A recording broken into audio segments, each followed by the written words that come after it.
I was working a graveyard shift as a radio technician for a small AM station in rural Nevada when I first heard it. My job was simple. Monitor transmitter output, log meter readings every hour, and make sure the automation software didn't crash. The station had been running on autopilot since the late 90s, and most nights I just sat in the control room, watching the VU meters dance in silence. But around 2:47 a.m., something changed.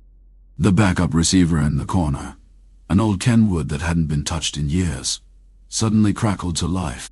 I figured it was static, maybe a lightning storm 50 miles away. But then I heard a voice. Not a voice from any of our sister stations or the emergency broadcast system. It was a man speaking calmly, reading what sounded like a weather report, except the frequency he was transmitting on, 1610 kHz, had been decommissioned in 1987.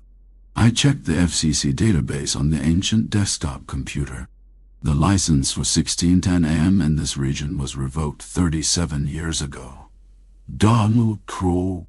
The tower had been dismantled. There was physically no transmitter left to broadcast on that frequency. Yet the signal was coming through at full quieting, stronger than our main carrier. The voice continued for about 4 minutes. It described wind speeds, barometric pressure, and a cold front moving in from the northwest. The same cold front that was currently passing over us. Then it said something that made my blood run cold.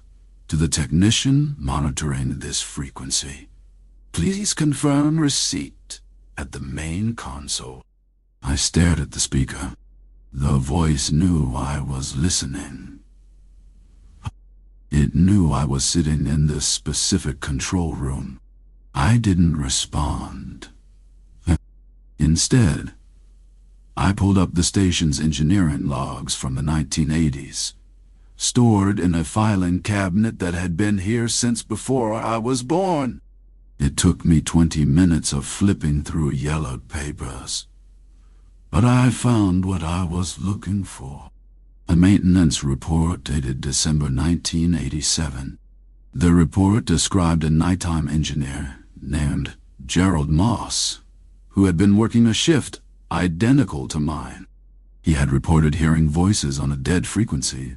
He had logged it as interference from unknown source. The next page was his termination notice. The note read, Mr. Moss was found wandering the desert 3 miles north of the transmitter site. He claimed the radio told him to walk until the signal faded. If you ask me, I should have packed my things and left right then. But I was young, stupid, and needed the paycheck. So I stayed. For the next 3 nights, the same routine. The Kenwood would crackle to life at exactly 2:47 a.m. The voice would read the weather. Then it would address me directly. On the second night, it said my name. On the third night, it described the shirt I was wearing, a faded gray hoodie with a coffee stain on the left sleeve. I started recording the broadcasts on my phone. The audio files came out perfectly clear. But when I played them back, the voice was wrong. It was slower, deeper, dark. Every word stretched like taffy pulled too thin. And in the background, beneath the voice, there was a rhythmic scraping sound, like fingernails on slate. I took the recording to my supervisor, a grizzled old engineer named Ray, who had been at the station since 1975. He listened to maybe 3 seconds of it before his face went pale. He told me to delete the file, forget what I heard, and never mention 1610 kHz again. When I asked why, he just pointed at the Kenwood and said, "That receiver is not plugged into anything. It hasn't been plugged in since 1987. I looked at the back of the unit. He was right.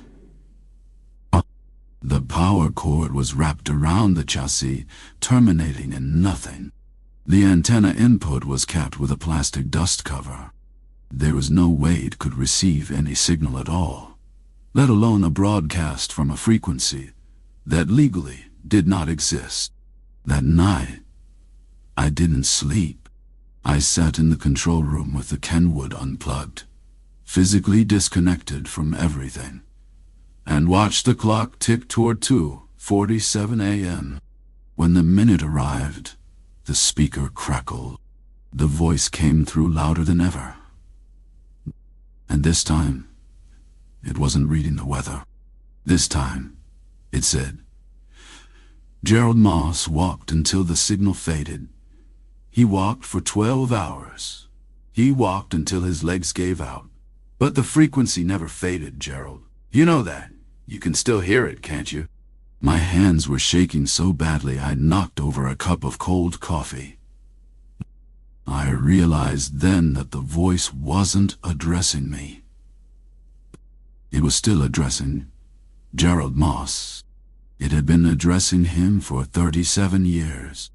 Every night, at the same time reading the same weather report, delivering the same messages, because on that frequency, time had stopped in 1987. I quit the next morning.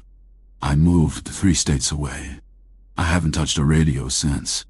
But sometimes, late at night, when the house is quiet and the static from my phone speaker hisses in the dark, I hear a voice.